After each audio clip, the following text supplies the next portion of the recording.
উচ্চ সুদ হার, অতিরিক্ত করের বোঝা ও ঘুষ দুর্নীতি সহ নানা সংকটে দেশের ব্যবসায়ীরা। আমলাতান্ত্রিক হয়রানি ও নিবন্ধন জটিলতায় দেশে ব্যবসা শুরু ও পরিচালনা এখন বড় বাধা। বৃহস্পতিবার এফবিসিসিআই আয়োজিত আলোচনায় এমন অভিযোগ ব্যবসায়ীদের। এসব সমস্যা সমাধানে কাঠামোগত সংস্কার ও ডিজিটালাইজেশনের বিকল্প নেই বলে মনে করছেন অর্থনীতিবিদরা।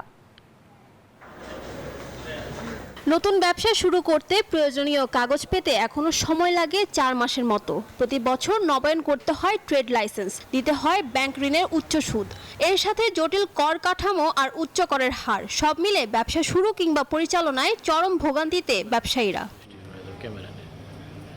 এফবিসিসিআই আয়োজিত বাংলাদেশে ব্যবসায়িক পরিবেশ, নীতিগত অনুশীলনের সমস্যা ও চ্যালেঞ্জ শীর্ষক আলোচনায় এমন কষ্টের কথাই তুলে ধরেন ব্যবসায়ীরা। ব্যবসা করে সেই ব্যবসার থেকে প্রফিট অর্জন করে ওদের স্বপ্ন পূরণে পাশে থাকতে পেরে আমরা গর্বিত। আপনার সেই ব্যবসা পরিচালনা করা ইট ইজ কমপ্লিটলি অ্যাবসার্ড। আমরা যারা মিলিয়ন মিলিয়ন রক্ত পানি করে আজকে যারা ইনভেস্ট করতেছি, কই আমরা কি বাংলাদেশি কি আমরা কি এই সুযোগ সুবিধা থেকে বঞ্চিত হব? কাস্টমস ও আয়কর আইনকে নিজের স্বার্থে ব্যবহার করেছেন রাজস্ব কর্মকর্তারা, এমন অভিযোগ উঠে আসে আলোচনায়। বিশ্লেষকরা বলছেন, বড় ব্যবসায়ীরা ঋণখেলাপি হলেও তাদের কোনো বিচার হয় না। ইনকাম ট্যাক্স আইনের সবচেয়ে বড় এবং কাস্টমস সেক্টরের সবচেয়ে বড় কঠিন সমস্যা হচ্ছে কর্মকর্তাদের ডিসক্রিশনারি পাওয়ার। যে সমস্ত আইন ইনস্ট্রুমেন্ট আছে সেইগুলিকে স্ট্রেংথেন করার বদলে দুর্বল করা হয়েছে।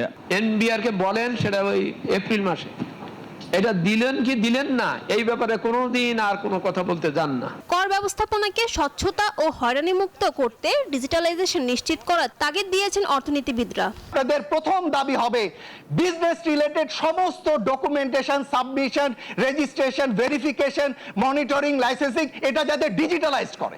গভর্নমেন্ট অফিসার সচিব থেকে শুরু করে একেবারে জুনিয়র অফিসার পর্যন্ত সকল পর্যায়ে তিনি যেন ডিজিটালি মিনিমাম তার যেটুকু দরকার সেটুকু যেন তার থাকে। সেই সাথে বিজনেস প্রসেস রি-ইঞ্জিনিয়ারিং এর মাধ্যমে একক digital platform, one stop service এবং সমন্বিত কাঠামোগত সংস্কারের উপর জোর দেন বক্তারা। অনেক সময় সরকারি কর্মচারী বা অন্য অনেকের বিরুদ্ধে অভিযোগ পাই। ফারজানা রিয়া, নিউজ 24, ঢাকা।